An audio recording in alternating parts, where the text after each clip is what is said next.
boa tarde a todas e a todos. Quero saudar aqui todos os homens aqui presentes, da pessoa do professor Chagas, que é nosso companheiro, professor de escola pública e que está secretário executivo adjunto do Ministério da Educação e realiza um grande trabalho, eu sou testemunha disso. Quero também saudar todas as mulheres aqui presentes, na pessoa da nossa presidente da Confetam, minha conterrânea cearense, lá de Quixadá, Graça Costa. E aí, saudando a Graça, quero saudar a todos os sindicalistas aqui presentes e mandar um abraço aqui para os meus conterrâneos e conterrâneas, os cearenses que estão aqui presentes. Temos aqui também a presença do presidente da CUT do estado do Ceará, que também é um professor de escola pública, nosso colega, professor Jerônimo, também tem dado uma grande contribuição à luta dos trabalhadores e trabalhadoras do Ceará. Muito bem. Dito isso, eu creio que nos últimos anos nós tivemos alguns avanços importantes na educação pública do nosso país, né? Fazendo aqui um rápido histórico, na década de 90, nós tivemos em 96 a LDB, que foi uma lei importante, com algumas restrições, mas que sem dúvida eram diretrizes e são diretrizes fundamentais para toda a legislação posterior. Nós tivemos a lei do Fundef, né? E eu conheci o Chagas porque nós fizemos lá no Ceará uma CPI, uma comissão parlamentar de inquérito, para investigar os desvios do Fundef. Isso em 99. E hoje fico estarrecido quando vejo as notícias, Chagas, de desvios no Fundeb. Quer dizer, mais de 10 anos depois, e nós ainda não conseguimos resolver esse problema da fiscalização e, sobretudo, da punição daqueles gestores que desviam recursos da educação, não é? Tivemos, portanto, uma vitória. Acho que a lei do Fundef foi um avanço fundamental. Eu me lembro que lá no Ceará, nessa época, não faz tanto tempo, né, em 1999, raros eram os municípios que pagavam salário mínimo a professor. Isso em 99. Né? Então vejam como avanços importantes aconteceram nos últimos anos. Nós tivemos, depois, um grande avanço, que foi a lei do Fundeb. Portanto, se o governo do PSDB, de Fernando Henrique Cardoso, tinha como prioridade o ensino fundamental, o governo Lula, o nosso governo, passou a entender que prioritárias eram todas as modalidades e todos os níveis de ensino, né? Nós tivemos uma grande conquista quando a sociedade brasileira se mobilizou para incluir também no financiamento do Fundeb as creches. Vocês lembram que a primeira proposta do governo incluía da pré-escola até o ensino médio. E houve a mobilização que muitos de vocês participaram para também incluir as creches nesse financiamento. Mas havia uma lacuna, havia uma dívida do Estado brasileiro com os professores da rede pública. A Constituição de 88 já registrava, né, no capítulo da educação, que uma lei instituiria o piso nacional do magistério. Então nós tivemos, de 88 para cá, tivemos o governo Collor de Mello, tivemos o governo Itamar Franco, 2 governos de FHC, e somente no governo Lula é que finalmente nós conseguimos criar o piso nacional do magistério. Como colocou aqui muito bem o Chagas, né, se é verdade que houve avanços, mas ainda há muito que avançar em relação ao piso nacional do magistério. Muito bem. Dito isso, eu queria fazer aqui alguns comentários que eu considero importantes sobre a lei mais importante que nós estamos discutindo, na minha opinião, na Câmara dos Deputados neste momento, que é o Plano Nacional de Educação, esse plano decenal de 2011 a 2020. Eu sou segundo vice-presidente da Comissão de Educação e Cultura e também faço parte da Comissão Especial do PNE. Como vocês sabem, ele é composto de 20 metas, né? Como bem colocou aqui o nosso amigo Chagas, são praticamente 170 estratégias, né? Em torno de 170 estratégias. Cada meta tem uma quantidade X de estratégias. E eu quero aqui fazer um comentário sobre as metas que dizem respeito a professores.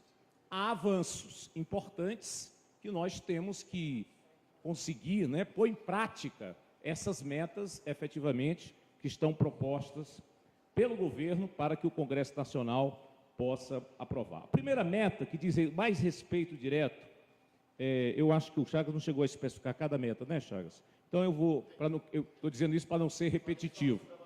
Tá certo, ok.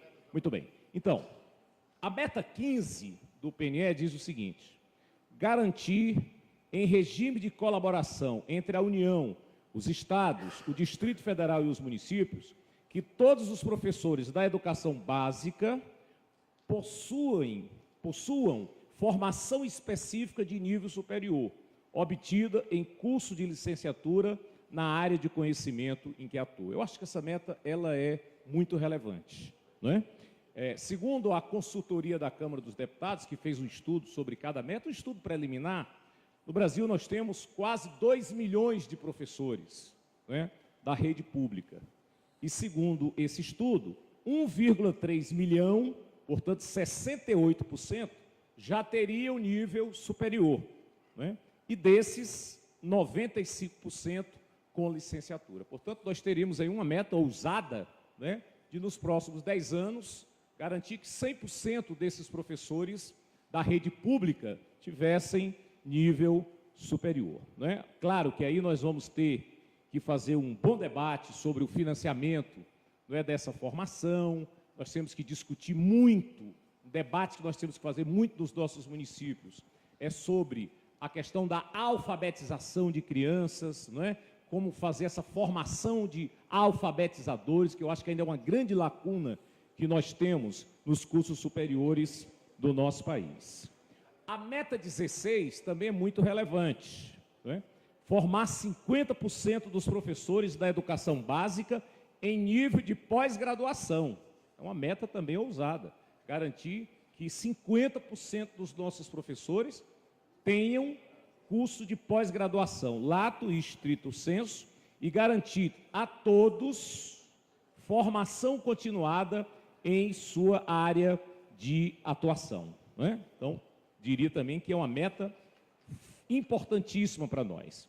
A meta 17, o Chagas se referiu. Eu vou dar só alguns números que eu achei interessantes, né? A meta 17 diz: valorizar o magistério público da educação básica, a fim de aproximar o rendimento médio do profissional do magistério, com mais de 11 anos de escolaridade, do rendimento médio dos demais profissionais com escolaridade equivalente. O que é que eu vou aqui acrescentar ao que o Chagas já falou? Segundo esse estudo da consultoria da Câmara dos Deputados, pelos dados de 2008, né, nós teríamos uma remuneração para quem tem nível médio, formação em nível médio, na média entre as profissões brasileiras, nós teríamos R$921, esse seria o salário médio. E o salário médio dos professores da educação básica pública não federal, de 1.527. Então, o problema não está tanto nos profissionais que têm a formação em nível médio. O problema grave, não é o salário, a remuneração dos profissionais da educação de nível superior. Está bem abaixo da média das demais profissões. Se não, vejamos, segundo esse estudo, hoje os profissionais, a média dos profissionais com nível superior incompleto ou completo no Brasil seria R$ 2.503. Vou repetir, o salário médio de um profissional de nível superior no Brasil seria R$ 2.503. E o salário médio dos professores da educação básica pública, não federal, com o mesmo nível de formação, portanto, nível superior, R$ 1.638.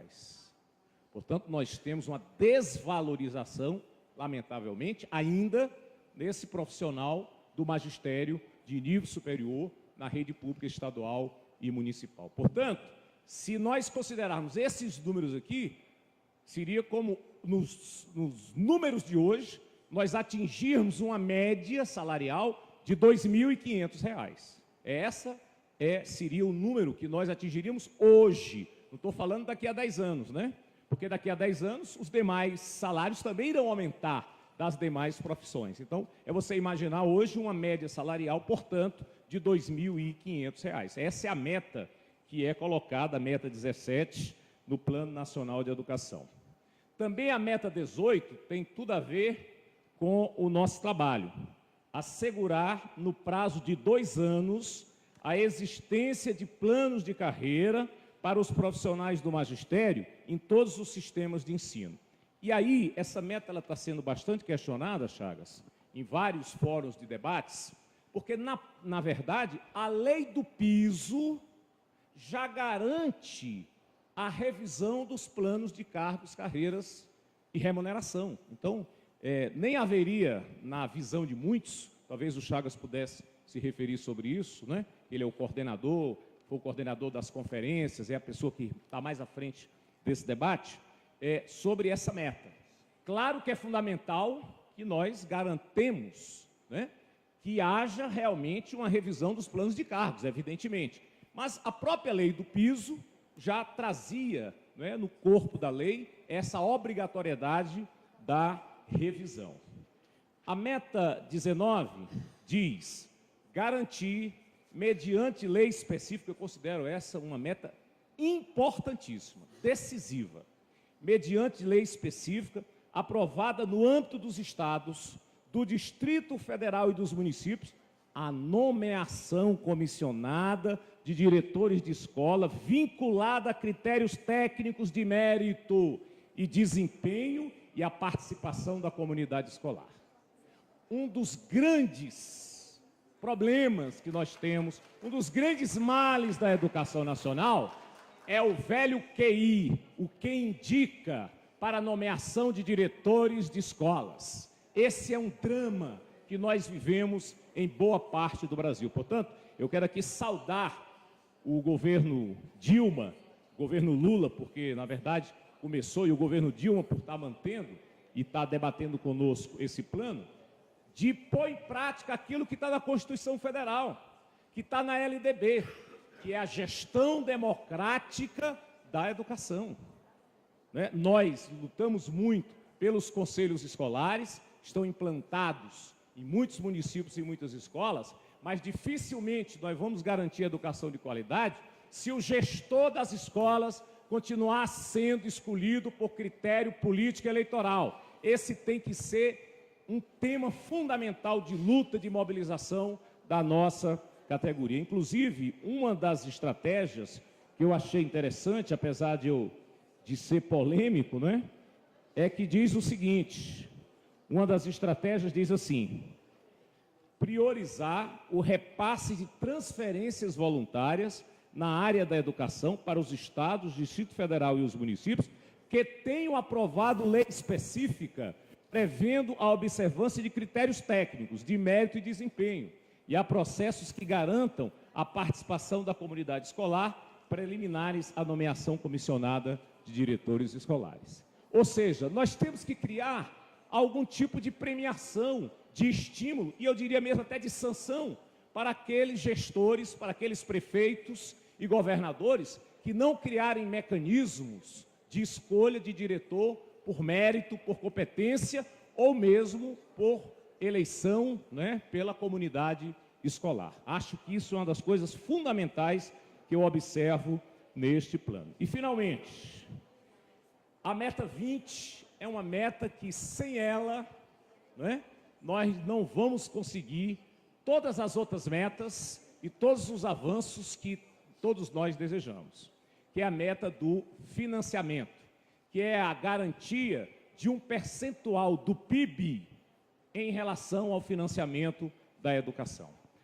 A meta 20 diz ampliar progressivamente o investimento público em educação até atingir, no mínimo, o patamar de 7% do produto interno bruto do país.